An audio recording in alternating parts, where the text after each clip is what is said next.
A graça e a paz, meninas. Amém. Que bom vê-las mais uma vez. Antes da gente falar sobre o que viemos falar hoje à noite, eu quero lembrar vocês do período de 9 horas de oração e intercessão que nós começamos segunda-feira, agora passada. A igreja vai fazer esse período de oração e intercessão até novembro.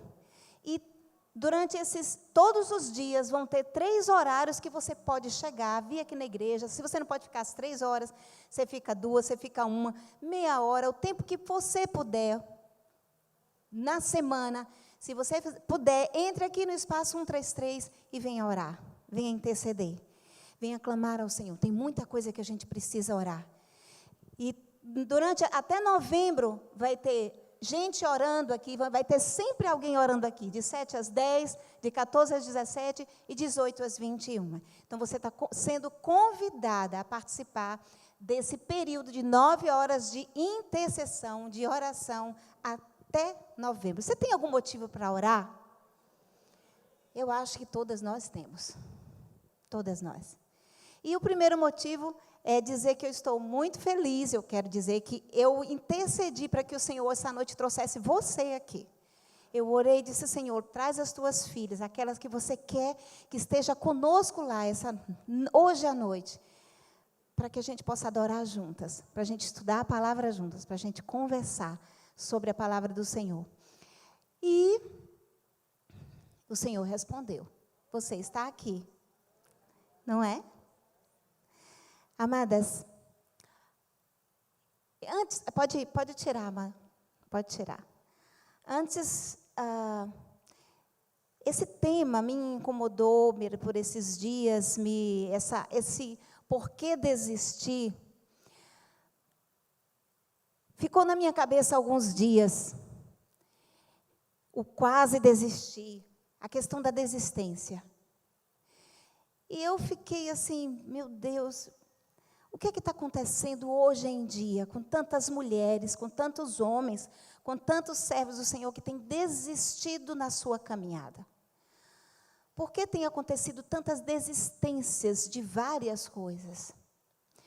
E aí o Senhor foi ministrando no meu coração, ainda ontem Deus trouxe, ainda ontem eu já estava com alguns textos na palavra guardados, porque o que Deus vai ministrando no meu coração, eu vou anotando, e ontem o Senhor me deu um outro texto, para a gente conversar hoje à noite, sobre ele. Antes da gente entrar no texto, eu quero falar sobre 2 aspectos, que é preciso saber sobre a questão da desistência. O primeiro tem relação com o que significa desistir de fato. E a gente pega aquele texto do dicionário, né? Do que é desistir? É não prosseguir em algum intento, no seu objetivo, no propósito. É abrir mão voluntariamente de algo. É se abster, é renunciar de uma luta, de uma ideia, de um princípio. É desistir de fato. É parar, é estagnar. É não continuar. E eu fiquei pensando, alguns dias atrás eu fiz, meu Deus, eu tenho que parar um pouco. Eu vou desistir de um propósito que eu estou para fazer esse ano, ainda no final do ano. Eu vou parar, porque está muita coisa, e tem muita coisa acontecendo nesse mundo, será que é para eu fazer isso mesmo? E eu comecei a questionar algumas coisas que Deus, que está no meu coração, e que eu estou pedindo confirmação ao Senhor. E o que tem acontecido, muitas vezes, é que a gente está sendo bombardeado de situações, numa crise geral. Quantas de vocês têm parado na frente, não vou nem falar TV, porque a gente já nem para mais para isso, no Instagram, em algum site de notícias, e está vendo tantas notícias ruins. Quantas de nós não têm visto isso? Em vários lugares. Guerra na Rússia, na Ucrânia, terremoto em tal lugar, é queimado em tal lugar, é meio mundo de coisa acontecendo ao nosso redor, que quando a gente começa a ver as notícias, a gente começa a sentir uma angústia, um aperto no coração. Comigo acontece isso. Quando eu vejo certas coisas, e relacionadas ao mundo de uma forma geral, quando eu vejo notícias ruins relacionadas a pessoas, a pensamentos, a ideias, a ideologias que são fora da palavra de Deus, contra a palavra de Deus, me dá um aperto no coração, sabe? Me dá uma dor, dá uma vontade de chorar. Eu fico, Senhor, o que é que está acontecendo com esse mundo? O que é que está acontecendo com esse mundo, Jesus? E aí, ao mesmo tempo que a gente fica vendo essas notícias, porque a gente não pode ficar ignorante às coisas que acontecem ao nosso redor, dá vontade da gente não ver nada. E muitas vezes eu não vejo nada. Mas tem dia que você precisa estar a par. Tem momentos que você, mesmo sem querer, você fica sabendo, porque no trabalho, porque em casa, porque alguém liga, porque alguém fala. Você está sabendo disso, você está sabendo daquilo. Então, mesmo que você não queira, você acaba sabendo das coisas. E ao mesmo tempo que você precisa saber, você quer correr. E além disso, que está ocorrendo ao nosso redor, ainda tem os problemas pessoais. Ainda você tem os seus problemas, porque tudo que acontece ao nosso redor no mundo vai afetar a gente, claro. Mas, além disso, ainda tem os problemas pessoais. Ainda tem um problema em casa, com família, com pais, com marido, com parentes, no trabalho, com colegas de trabalho, problemas pessoais de projetos, na universidade, em todos esses lugares, problemas de saúde.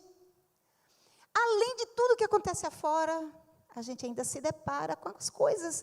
Nós estamos neste mundo, a palavra de Deus diz que o mundo jaz no maligno e tudo que acontece no mundo afeta a nós. Então, além de tudo isso, a gente se depara com os problemas pessoais. E aí a gente tem aquele sentimento de angústia e de impotência. Bate aquele sentimento de: o que é que eu faço? Eu não sei o que fazer. Senhor, eu faço o quê? Qual é o meu papel nessa história? E esse sentimento de impotência nos faz começar a recuar. E a pensar em desistir de várias coisas. Desistir de buscar um emprego melhor, se contentar às vezes com uma coisa, ou desistir de procurar, de fazer uma universidade, ou desistir de lutar por um casamento, ou desistir de lutar por um projeto que você tem no seu coração, por um sonho, desistir. E aí, a gente vai para a palavra. Vai para um texto que nós conhecemos muito. Eu digo nós, a maioria de nós conhece a história de um homem que fez muita coisa e teve um momento na sua vida que ele desistiu. Ele disse: eu quero morrer. Quem foi esse? É ele mesmo. Você está sabida. É ele mesmo. O Elias. Lá em 1 Reis, aí você pode abrir a palavra. Quem tiver com a palavra. 1 Reis.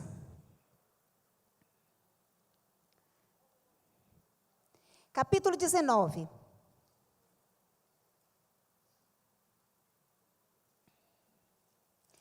Reis, capítulo 19, até o versículo 18, fala dessa situação que aconteceu com Elias.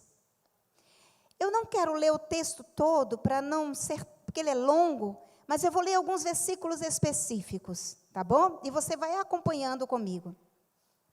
O texto começa dizendo assim: Acabe contou a Jezabel tudo que Elias havia feito, incluindo o modo como havia matado todos os profetas de Baal. Por isso, Jezabel enviou esta mensagem a Elias: que os deuses me castiguem severamente, se até amanhã, nesta hora, eu não fizer a você o que você fez aos profetas de Baal. E no versículo 3 diz: Elias teve medo e fugiu para salvar a vida. Foi para Beceba, uma cidade em Judá, e ali deixou seu servo. E depois foi sozinho para o deserto, caminhando o dia inteiro. Sentou-se debaixo de um pé de gesta e orou, pedindo para morrer. A oração dele foi: Senhor, já basta. Disse ele: tira minha vida, pois eu não sou melhor que meus antepassados que já morreram. E ali Elias dormiu. Eu vou passar o versículo. Elias dormiu. Um anjo foi lá, acordou Elias e disse, levanta e come. Aí ele levantou, comeu e voltou para dormir. O anjo voltou lá de novo e disse, levanta, bebe um pouco mais, porque você não vai aguentar a viagem que tem pela frente. E olha, o anjo foi cutucar Elias. Elias, você está querendo morrer, mas o negócio já, a hora não chegou ainda não. E cutucou Elias, deu de comer, deu de beber. E disse, tem muita coisa para você fazer ainda. Ou seja, disse, a viagem é longa. Aí Elias foi o quê? Se levantou, eu estou no versículo 8. Comeu, bebeu, o alimento lhe deu forças para uma jornada de 40 dias e 40 noites até o Monte Sinai, o monte de Deus. Ali ele encontrou uma caverna onde passou a noite. E aí o que aconteceu? Quando Elias chegou na caverna, o Senhor virou para ele e fez assim, Elias, o que você está fazendo aqui? Que estranho, né? O Senhor cutucou, mandou o anjo deu de comer e Elias foi para a caverna. Em vez de Elias caminhar e tentar descobrir o que é que Deus queria, Elias foi se esconder mais ainda lá adiante, não foi? Aí o Senhor chegou, Elias, o que você está fazendo aqui? Aí Elias deu uma resposta impressionante. Olha o que Elias respondeu. Senhor, eu tenho servido com zelo ao Senhor, o Deus dos exércitos. Contudo, os israelitas quebraram a aliança contigo, derrubaram teus altares, mataram todos os teus profetas. Eu sou o único que restou. E agora também procuram me matar. Aí, eu acho que o Senhor deu uma risada assim. Gente, isso é uma simbologia. É só uma tentativa de imaginar a situação. O Senhor deve ter dado uma risada assim, mas rapaz, que cabra é esse, velho? Eu vou cutucar ele. Aí mandou Elias ir para o alto do monte, sair para fora, sim, e passou uma tempestade, mas o Senhor não estava tendo tempestade, passou foi um vento forte, que soltaram umas pedras diante do monte, mas o Senhor não estava lá. Isso é o que o texto está dizendo. Depois um terremoto, mas o Senhor não estava no fogo, nem no terremoto. E, no final das contas, lá no final, no versículo 12, depois do terremoto houve fogo, mas o Senhor não estava no fogo. E depois do fogo veio um suave sussurro, um ventinho leve, uma brisa. Quando Elias ouviu, cobriu o rosto com a capa, saiu e ficou na entrada da caverna. Aí ele ouviu de novo a voz dizendo, o que você faz aqui, Elias? O que Elias fez? Depois dessa situação, ele poderia ter uma outra resposta. Ele falou a mesma coisinha de sempre. Senhor, começou a chorar. Senhor, eu estou aqui porque mataram todos os meus colegas, os profetas. Eu estou sozinho. O povo quebrou a aliança. Foi a choradeira de novo de Elias. E aí, o que foi que o Senhor respondeu a Elias? O Senhor disse assim, versículo 15. Volte pelo caminho por onde veio e vá para o deserto de Damasco. E aí Deus dá um direcionamento. Você vai ungir fulano de tal, vai fazer isso, vai fazer aquilo. E lá no versículo 18, eu quero finalizar com o versículo 18, que diz assim, no entanto, preservarei 7.000 de Israel que nunca se prostraram diante de Baal, nem o beijaram. Gente, eu acho que esse texto tem tudo a ver conosco hoje em dia. Primeiro, aí eu quero ressaltar umas coisas importantes. Primeira pergunta que eu quero fazer. O que fez Elias desistir? O que fez Elias parar e pedir a morte? O que foi? O medo? O medo. Mas ele teve medo de quê? Que ameaça? De Jezabel. Aquela criatura. Jezabel. Como é? Me explique, me dê uma explicação lógica para isso.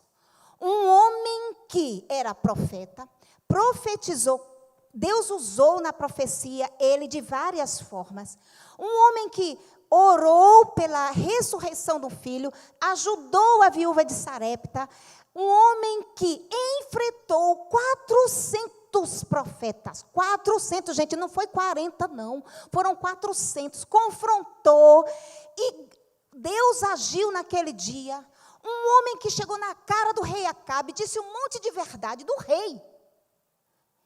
Cá entre nós, Acabe era um banana, gente. Porque quem mandava em Acabe era Jezabel. Vocês estão... Não era, não? Era. Quem lê a história, depois você lê, por curiosidade, e veja a história. Só que ele enfrentou Acabe. Foi um homem que profetizou seca, porque Deus mandou ele profetizar e se cumpriu a seca. Foi um homem que profetizou a chuva e veio a chuva no tempo que ele disse.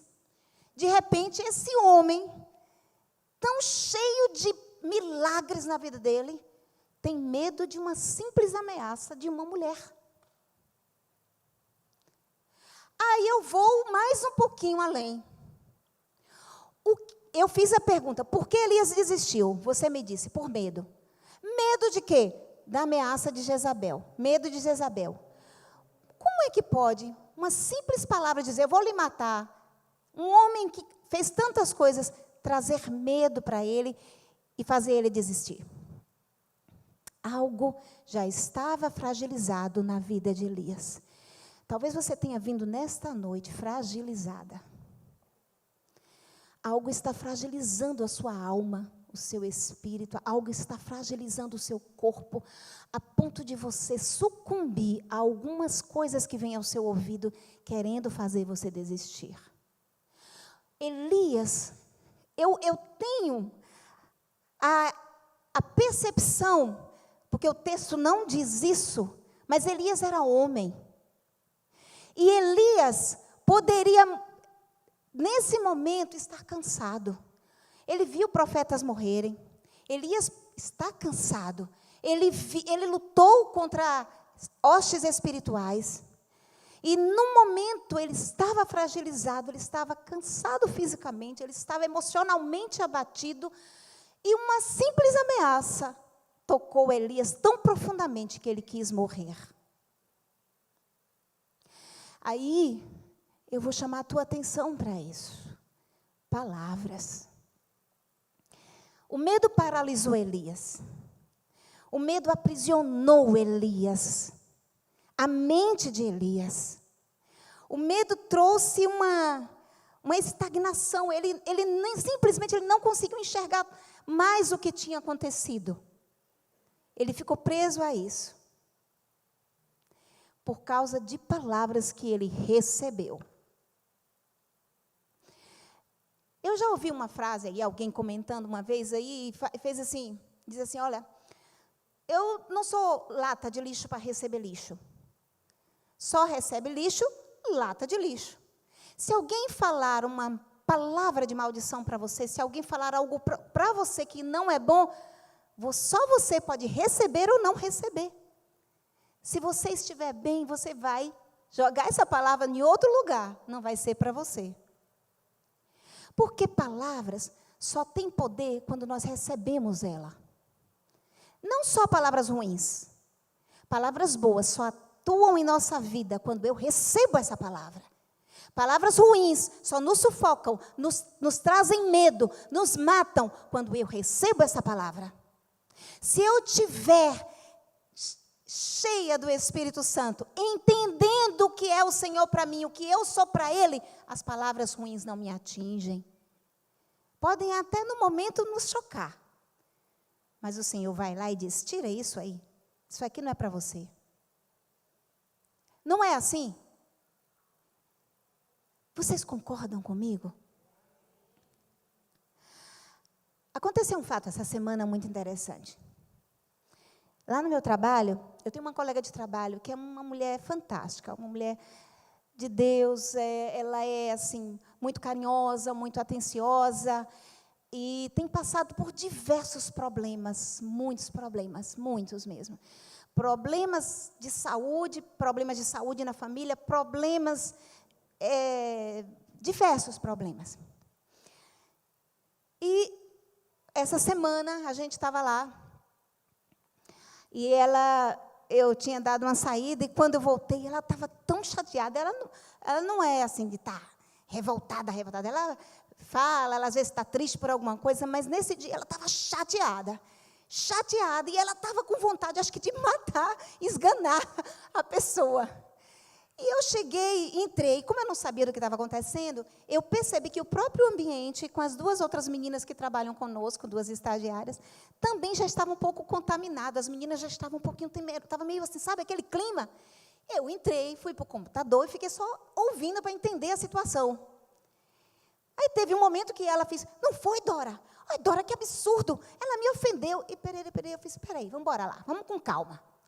Quem fez isso e o que é que ela fez? Aí comecei a conversar com ela e ela me mostrou, não, porque ela falou umas coisas no celular, escreveu lá, botou umas coisas e tal, e foi muito ruim, eu tenho vontade de tirar ela daqui. Aí eu falei, me daí, deixa eu ver. Ela me mostrou. Ô, gente, não tinha nada naquele texto. Não era justificável o que ela estava sentindo. A pessoa que mandou é uma pessoa muito agradável, por sinal, que não é uma pessoa de criar confusão.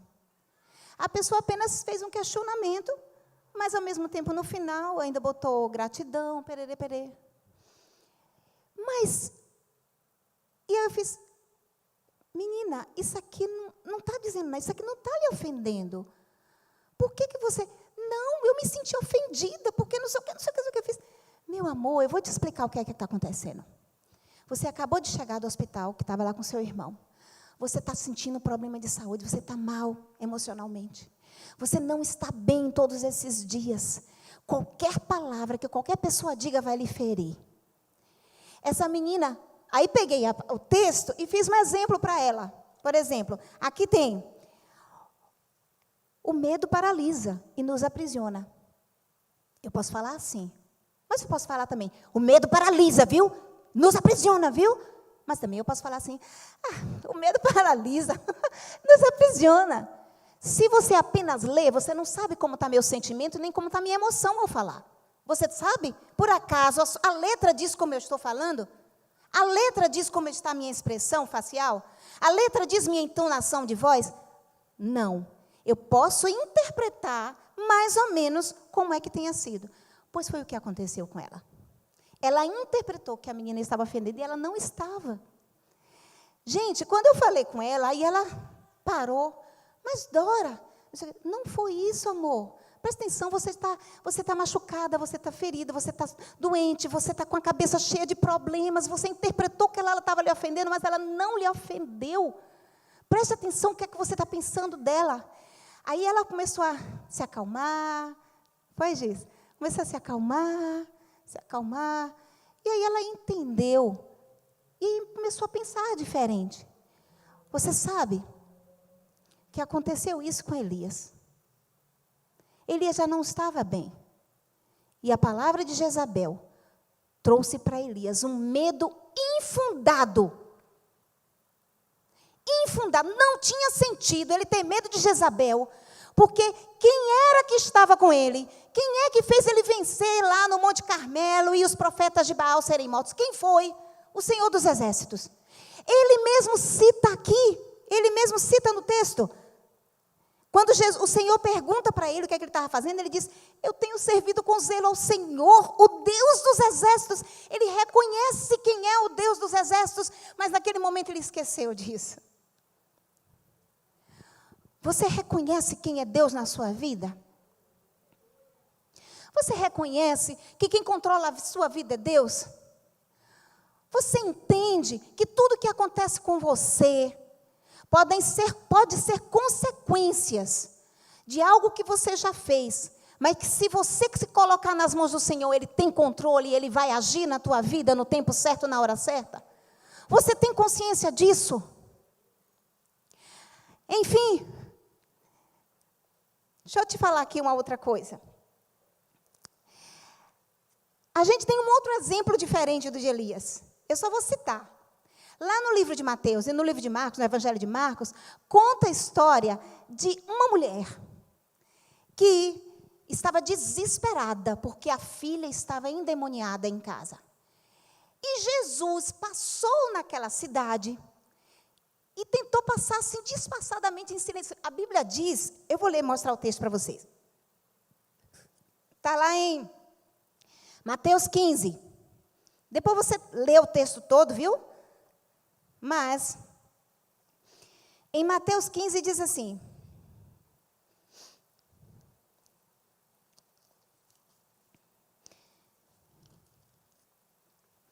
Mateus 15, versículo 21. Jesus deixou a Galileia, rumo ao norte, para a região de Tiro e Sidom.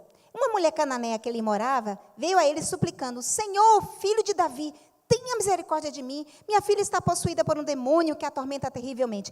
Lá em Marcos, no capítulo 7, no versículo 24, diz assim, que Jesus, eu estou mostrando os dois textos porque um complementa o outro. Jesus não queria que ninguém soubesse onde ele estava hospedado. Ele estava de passagem. Mas foi impossível manter segredo que Jesus estava lá. Então, uma mulher que tinha ouvido falar dele, correu para ele, caiu aos seus pés e disse que a filha estava possuída por um espírito imundo e implorou para que ele expulsasse o demônio. Aí eu vou voltar lá para Mateus. Lá em Mateus, o texto diz assim, lá no versículo 23, 15 e 23, Jesus não disse uma só palavra em resposta. Primeiro foi o silêncio de Jesus. Aí os discípulos que estavam perto de Jesus, que viram a mulher chegar perto dele, viraram e fizeram assim: Jesus, manda ela embora. Ela não para de gritar atrás de nós. Aí, o que aconteceu? Jesus disse à mulher: fui enviado para ajudar apenas as ovelhas perdidas do povo de Israel. Eita, começou a jogar um balde de água fria.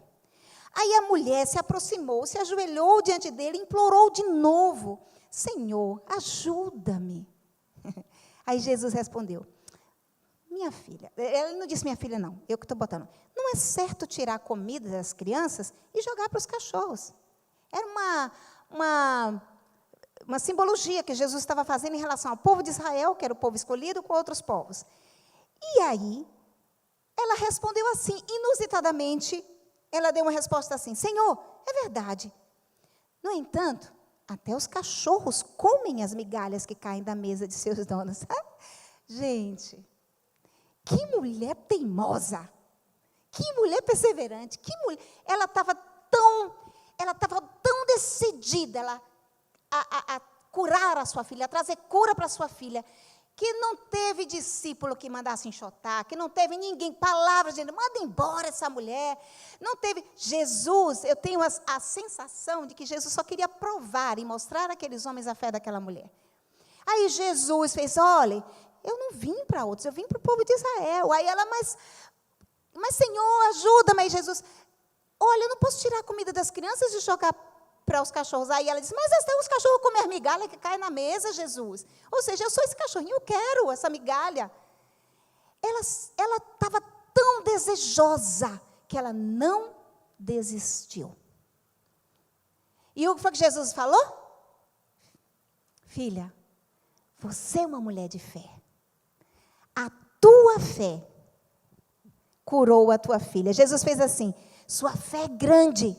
Seu pedido será atendido. Aí, na mesma hora, a filha dela foi curada. Na mesma hora. Eu acho interessante que, diferente de Elias, as palavras que ela ouviu não a desestimularam, pelo contrário. Forçaram ela a buscar mais ainda. Ela não desistiu de buscar cura para a filha dela, por causa de palavras. Ela tinha um propósito. Você tem um propósito? Você tem um sonho, por que você quer desistir dele? Se você sente que esse sonho é do coração do Senhor para a sua vida, por que você quer desistir? Tem uma frase que diz assim como exercício vigoroso, ou seja, quando você vai para uma academia de ginástica e você sua, e estressa o seu corpo, ou seja, malha tanto que você começa a sentir dor, é uma dor e um suor exagerado, você vai sentir principalmente a dor depois, a gente fica toda troncha, querendo subir, desce, tremendo a escada. Mas eu sei o que é isso. Eu levo um tempo, às vezes, sem fazer nada de atividade, e quando eu vou, desço a escada tremendo. E aí, assim como isso acontece, tem o suor, o estresse, para quê? porque é indispensável. Essas coisas são indispensáveis para o nosso físico, para que a gente esteja bem fisicamente, para ter força física, para ter resistência. Assim também, agora me ouçam, a aridez, o conflito, as guerras, as dificuldades, são ingredientes indispensáveis para o seu desenvolvimento, para o desenvolvimento da sua firmeza moral e espiritual. É assim que acontece. Portanto, não desista. Não desista, continue. Com o passar do tempo, tem certas dores que a gente nem sente mais. Tem certas coisas que a gente nem sente. O Senhor vai dando um paliativo, o Senhor vai minimizando até o ponto em que Ele responde a oração, em que Ele atende o seu pedido, até o ponto em que você conquista o que você sempre sonhou. E aí, você sente o que Deus fez na sua caminhada e você olha para trás e diz, valeu a pena não desistir. Amém? Em terceiro lugar, Elias... Tem uma coisinha nessa resposta de Elias ao Senhor, que está ali dentro, sutilmente. Sabe o que é? Elias disse assim, Senhor, eu tenho sido servo fiel teu. Mas o povo quebrou a aliança, quebrou o pacto que tu tinhas. O teu povo quebrou o pacto. E esse povo, deixa eu pegar o texto para mostrar direitinho para vocês. Eu estou ainda em 2 Reis. Este povo quebrou a aliança contigo, derrubou os altares, mataram os teus profetas. Eu sou o único. Diga aí, único. Ele disse, eu sou o único que sobrou e ainda querem me matar. Gente, que Elias é esse? Como é que ele disse que ele era o único? Eu vou dizer para vocês o que aconteceu.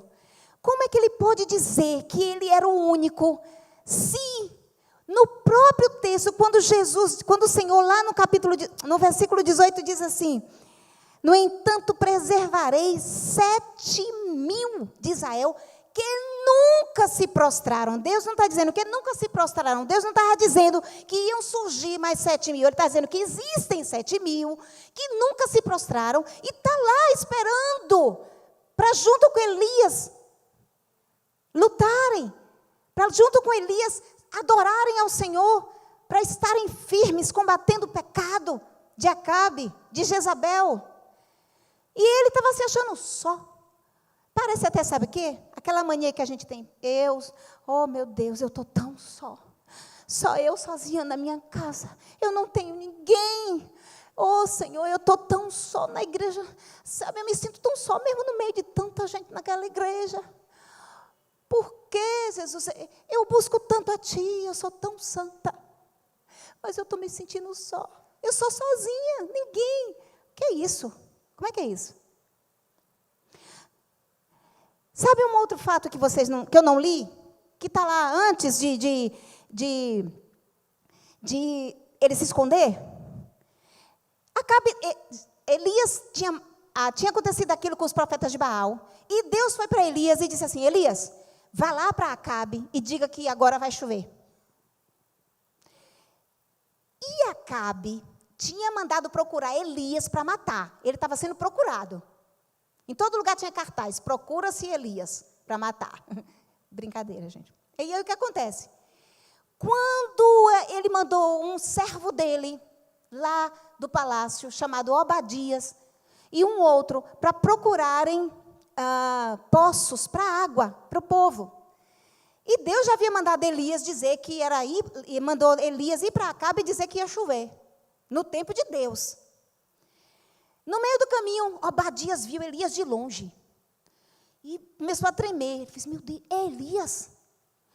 E Obadias, quando encostou, ele fez, é tu, meu servo, se jogou no chão, é tu, meu profeta, meu senhor. E aí Elias fez, vá lá, diga a Acabe que eu vou falar com ele. que eu quero falar com ele. Obadias entrou em pânico. Senhor, não posso fazer isso. A Bíblia diz que apesar de Obadias servir a Acabe, que era um rei ímpio, Obadias era um servo do Senhor. E sabe o que aconteceu? Obadias virou e fez assim, pelo amor, por favor, Elias, eu não vou fazer isso, porque quando eu chegar lá, Acabe vai me mandar me matar, porque vai dizer, você encontrou Elias e não fez nada? Eu já salvei 100 profetas, 50 numa caverna, 50 no outra, que Acabe queria matar, dei comida, dei água, dei alimento, salvei 100 profetas, Obadias, um homem, ajudou a salvar e esconder 100 profetas de Acabe. E Elias dizendo que estava sozinho. Elias soube disso. Aí Elias vai e se esconde dizendo que estava sozinho. O que é isso? Você sabe o que é isso? Amnésia espiritual. Você está se esquecendo do que Deus já fez na tua vida. Você está se esquecendo do que Deus fez no seu povo, inclusive na sua vida. Você está se esquecendo de quantas vezes Deus te livrou de várias coisas. Você está se esquecendo de quantas coisas você tem hoje, do que você tem hoje, que tudo foi provisão do Senhor, mesmo que você ainda não esteja satisfeita. Você está se esquecendo de quem é Deus. Ele é o Deus que provê, Ele é o Deus que coloca pessoas à tua volta. O Senhor quer, olha para essas mulheres ainda, olha uma para frente, olha uma para a outra aí. Olhe, pode olhar. São pessoas que você pode buscar ajuda. Talvez você não tenha intimidade ainda. Tudo bem, eu creio. Mas existem pessoas, mulheres confiáveis, que podem estar junto com você, batalhando, orando, que podem estar caminhando com você, para você não desistir, que vai chorar com você, que vai se alegrar com você, e você não vai se sentir só. Foi assim que aconteceu. Elias, ele se esqueceu disso. Elias ficou decepcionado com o povo, porque diz que o povo quebrou a aliança e acabou os profetas dele, os profetas do Senhor foram mortos pelo povo antes disso, dos profetas de Baal. Elias esqueceu de tudo aquilo que aconteceu e se entrou num processo de autocomiseração, de autoengano, esquecendo de tudo. Aí eu vou trazer um exemplo muito gostoso, muito bom de ver, de uma mulher que não se deixou levar por esse sentimento de autopiedade, de autocomiseração, de vitimismo, de, Senhor, por que aconteceu isso comigo? Eu vou morrer. Essa mulher não se deixou abater por isso, pelo contrário. Ela sofreu, mas ela se reergueu. Sabe quem é ela? Ruth. Sabe a história de Noemi e Ruth? Noemi perdeu o marido, os 2 filhos. A nora, que era casada com um dos filhos, as 2 noras, né, estava lá com ela, só ficaram as 3 mulheres, tiveram que voltar para a terra de Israel, para Belém. E aí Noemi, amargamente, porque até o nome dela tinha significado de amargo, né? Mara, disse para as noras, vão embora, que eu vou voltar para minha terra para morrer lá. Ela estava muito abatida, obviamente, com razão. Perdeu o marido, 10 anos depois perdeu os filhos, e ficou uma mulher viúva, sozinha. E voltou para a terra dela. Mas aí, no meio do caminho, Orfa, uma das cunhadas, noras, ela disse que ia embora. Orfa, não, a gente vai ficar com você. Mas, no final das contas, Orfa foi embora. Mas Ruth respondeu assim. Vamos lá para Ruth? Eu prefiro ler com vocês. No livro de Ruth,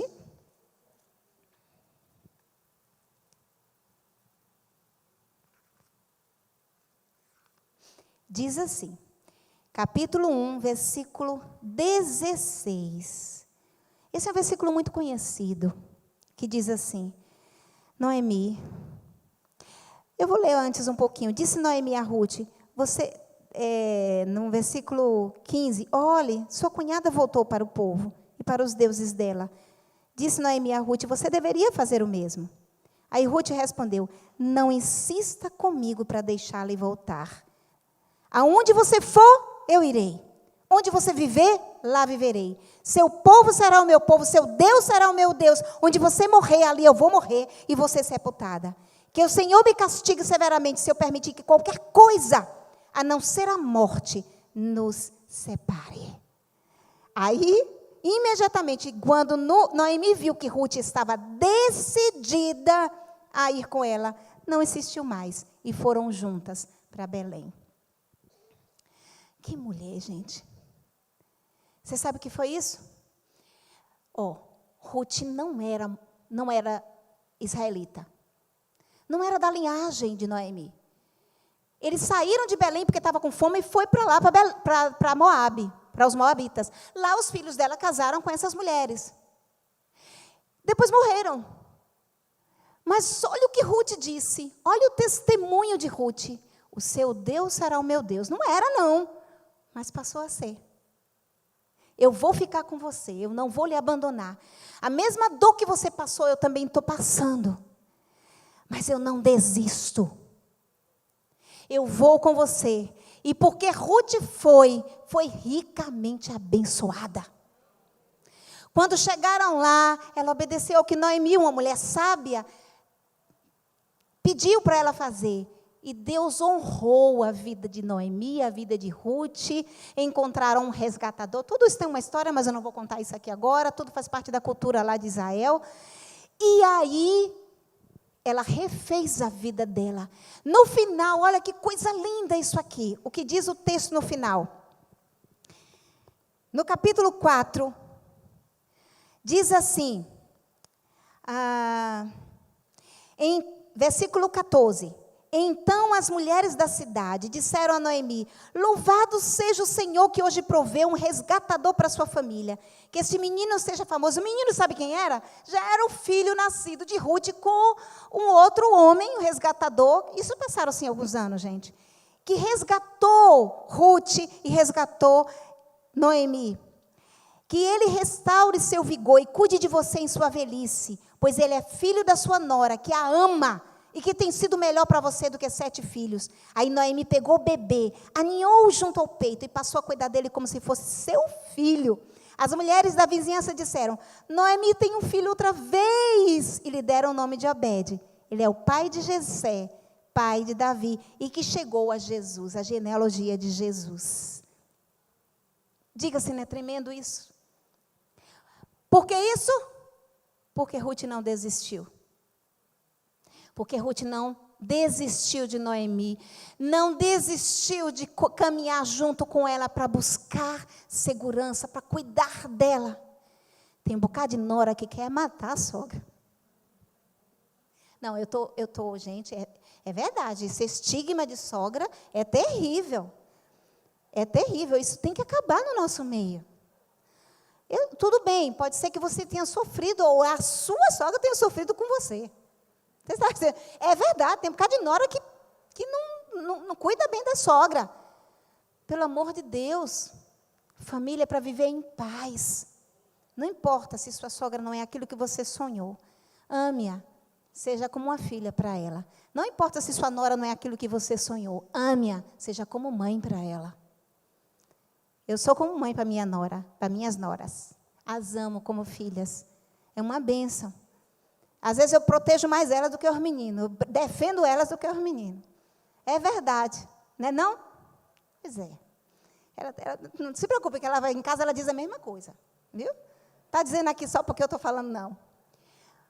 Mas Ruth amava a sogra. Amava Noemi. Cuidou de Noemi e foi ricamente abençoada. Ela não desistiu. Estou chegando ao final da palavra. Dizendo o seguinte, Ruth não fez o jogo do si, e isso é para você. Sabe como é o jogo do si? É que quando acontece uma coisa com a gente faz assim, se ao menos, poxa, se eles não tivessem vindo para Moabe, se eu não tivesse casado com Quilion, que era um dos filhos de Noemi, se eu não tivesse conhecido essa família, meu Deus, eu estou sofrendo porque eu conheci esse povo, e se ele tivesse pelo menos me dado um filho, eu não estava sozinha. Isso é o jogo do si. É que você quer arranjar argumento para seu sofrimento e fica, se isso tivesse acontecido, se eu pudesse ter feito isso, se fulano de tal tivesse me tratado de outra forma, se ela não tivesse ido embora, se ele não tivesse ido embora, a gente começa a arranjar argumentos, porque argumento a gente arranja demais. Olha, mulher gosta de argumento. Eu sou mulher. E eu também gosto de argumentos. Mas eu aprendi que os argumentos muitas vezes nos destroem, separa a gente das pessoas que a gente ama, cria dissensão, cria problemas. E eu jamais posso permitir que os argumentos estejam entre mim e o que o Senhor tem para mim. Aí, eu vou ler aqui um texto que eu encontrei no livro de Beverly LaHaye. Ela diz assim, preste bem atenção no que eu vou ler aqui. Deus usa nossos conflitos como meio para trazer significado para a nossa vida. Quando lutamos, crescemos. Quando vencemos o desafio do desânimo interior, assim como as ameaças externas, que nós falamos no início, adquirimos conhecimento de nós mesmas. Descobrimos nossas capacidades. Essa descoberta acrescenta significado em nossa vida. Uma vez que isso acontece, aumenta nossa compreensão do potencial que Deus colocou em nós. E também, essa última parte é muito importante, eu quero finalizar com isso aqui. Também nos faz entender nossa dependência de Deus. E aí entra o segundo aspecto que eu falei lá. Eu disse que eram 2 aspectos. Do significado de desistir. E aí eu quero que você entenda que esse significado agora é muito importante. Você não precisa desistir dos propósitos de Deus, dos sonhos, do que Deus tem para você, de guerrear pelos seus. Você não precisa desistir de nada disso, você não pode fazer isso. Mas você precisa desistir de lutar contra Deus. Você precisa render-se a Deus. Porque se você não se render a Deus, você não vai ter cumprido os propósitos que Ele tem para você. Você não vai ter força para não desistir do que Ele tem para você. Você está compreendendo o que eu estou falando? Você está entendendo? Desistir tem o significado também de render-se.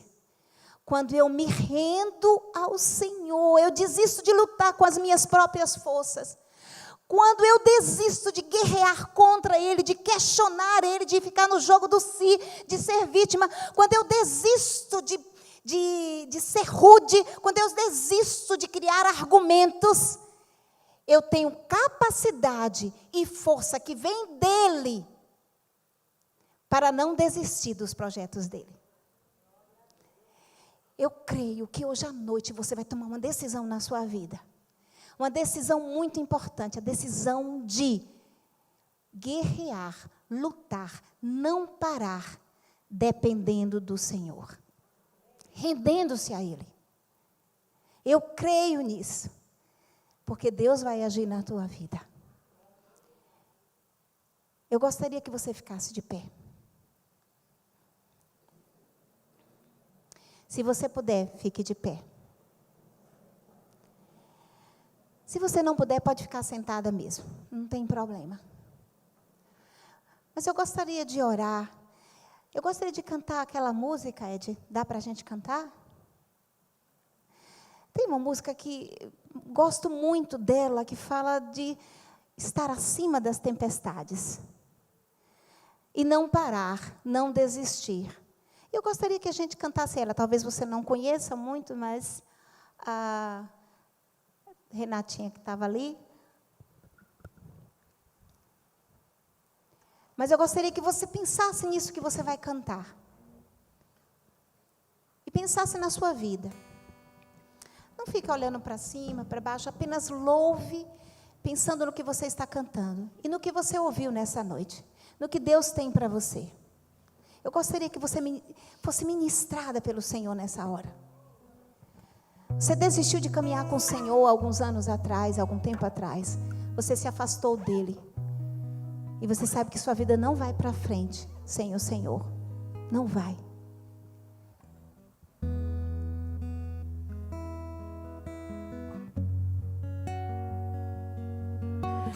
Cobre-me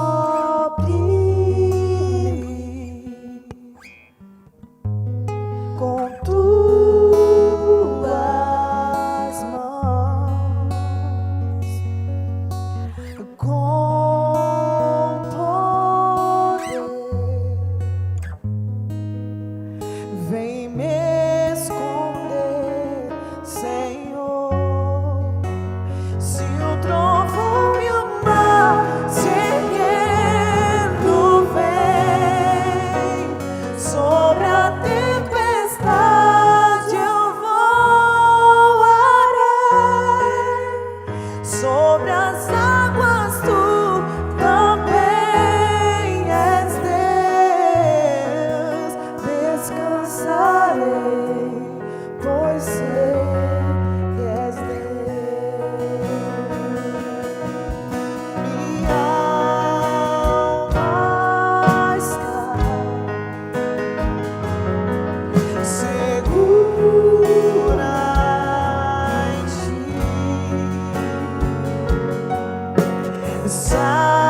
atenção na letra dessa música. Ela diz: se o trovão e o mar se erguendo vem, sobre a tempestade eu voarei. Não importa a tempestade, não importa a guerra, não importa o que você esteja passando, o que o Senhor faz é: eu vou te sustentar. Você precisa descansar. Descansar. Se o trovão e o mar se erguendo, cante. Sobre a tempestade eu voarei,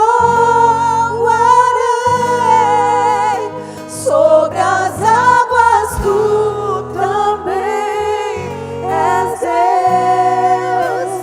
Descansarei, pois sei que és Deus.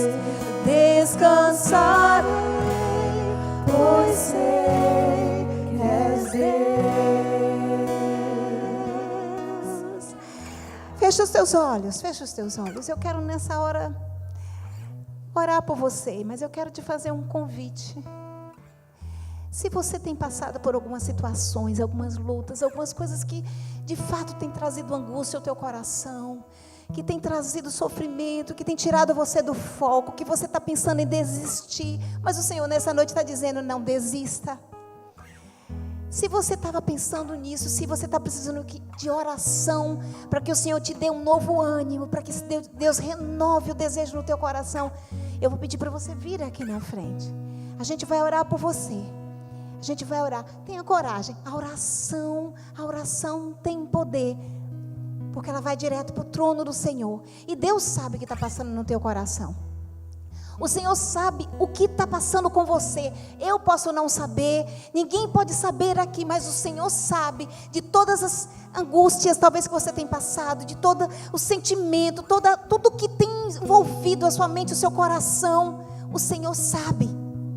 E eu tenho certeza que você vai sair daqui hoje com um novo ânimo, renovada. Eu creio que o Senhor vai responder aquilo, a tua oração, aquilo que o teu coração tem desejado. O Senhor vai responder. Eu quero também te fazer um convite. Você que está aqui, que você um dia se afastou da presença do Senhor. Eu sei que Deus te trouxe aqui hoje para você reatar a aliança com Ele. Não vai fazer como o povo de Israel que quebrou a aliança. Ele quer que você reate a aliança com Ele, para que você seja feliz de fato, para que o Senhor cuide de você em todas as áreas da tua vida. Se você um dia se afastou da presença dEle e hoje você quer dizer: pastor, eu não aguento mais, eu quero voltar para Jesus. Ou mesmo que você nunca tenha feito essa decisão, nunca tenha dito isso, mas você está entendendo que sem Deus você não vai para lugar nenhum, querida. Não vai. Eu sinto dizer para você que não tem como sustentar, como aguentar todas as coisas da nossa vida se não for aos pés do Senhor.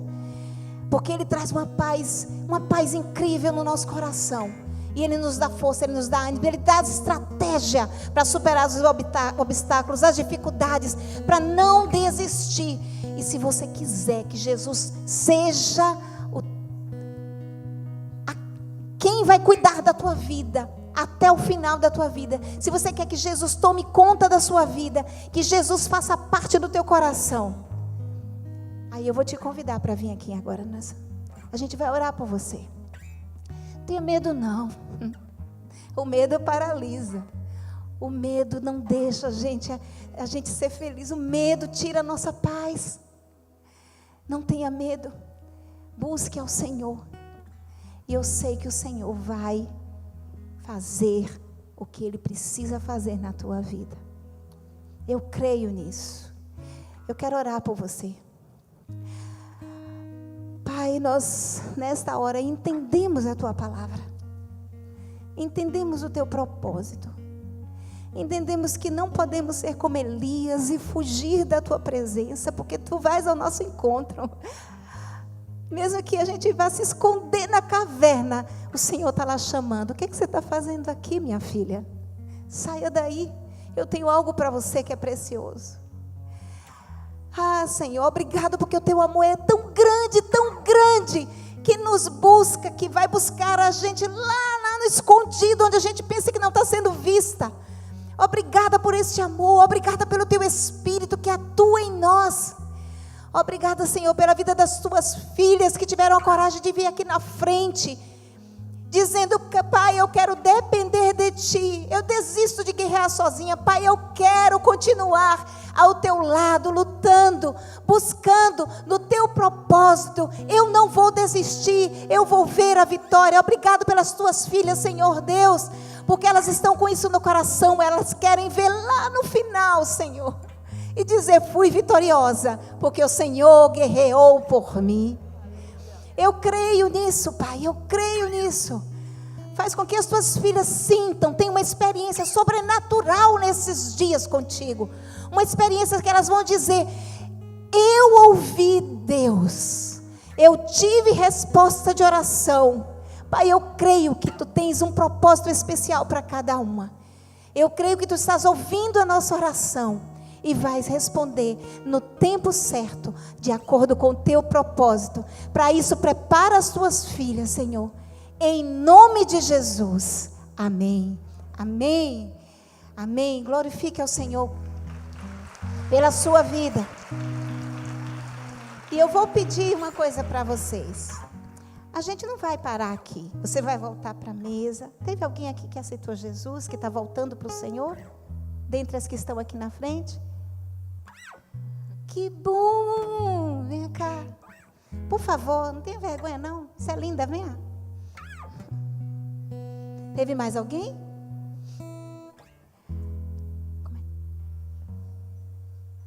Tiffany está dizendo que quer Jesus na sua vida, né, Tiffany? Que coisa linda, Tiffany, você ganhou uma família enorme que vai estar do teu lado. Acima de tudo isso, você ganhou o Espírito Santo. A palavra de Deus diz que quando a gente recebe a Jesus, o Espírito Santo passa a habitar em nós. E Ele é quem vai guiar você. Ele é quem vai satisfazer os desejos do coração, do teu coração, porque vai estar de acordo com o coração do Senhor. É Ele que vai dizer tudo o que você precisa fazer para ser feliz, para ter paz, para ver os sonhos realizados. Deus te abençoe, te guarde, te sustente e te mantenha firme na presença dEle. Amém. Vamos aplaudir o Senhor pela vida de Tiffany. Eu quero dar um tempinho, pode ir? Eu quero dar um tempinho. Eu quero que você converse um pouquinho sobre o que Deus falou para você nessa noite. Você tem amigas aí, você tem irmãs na mesa. Olha uma para a outra aí e diz assim: não desista. Isso.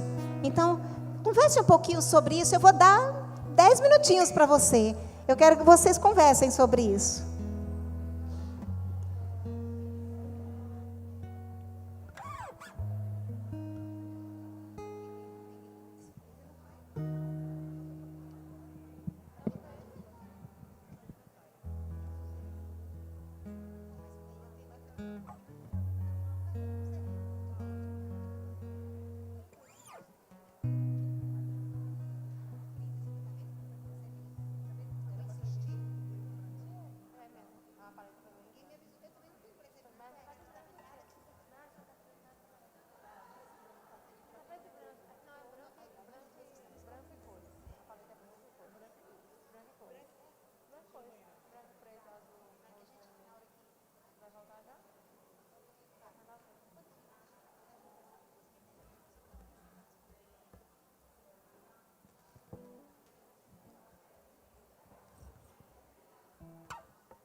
Amados, eu gostaria de só dar uma palavra. Pode continuar aí. Eu vou falar para quem está lá, olha. Está ali de trás da telinha. que está participando do culto lá. Hoje, amadas, que o Senhor abençoe a vida de vocês. Que essa palavra tenha falado ao seu coração. Lembre de uma coisa, você pode não ter vindo por alguma impossibilidade. De fato, não poder ter vindo. Mas se você não veio, porque estava muito cômodo ficar em casa, você perdeu esse momento gostoso de estarmos juntas. Mas eu sei que o Senhor falou ao teu coração. E que Ele conserve em você a fé para continuar firme nos propósitos dEle. Deus te abençoe. Fique em paz.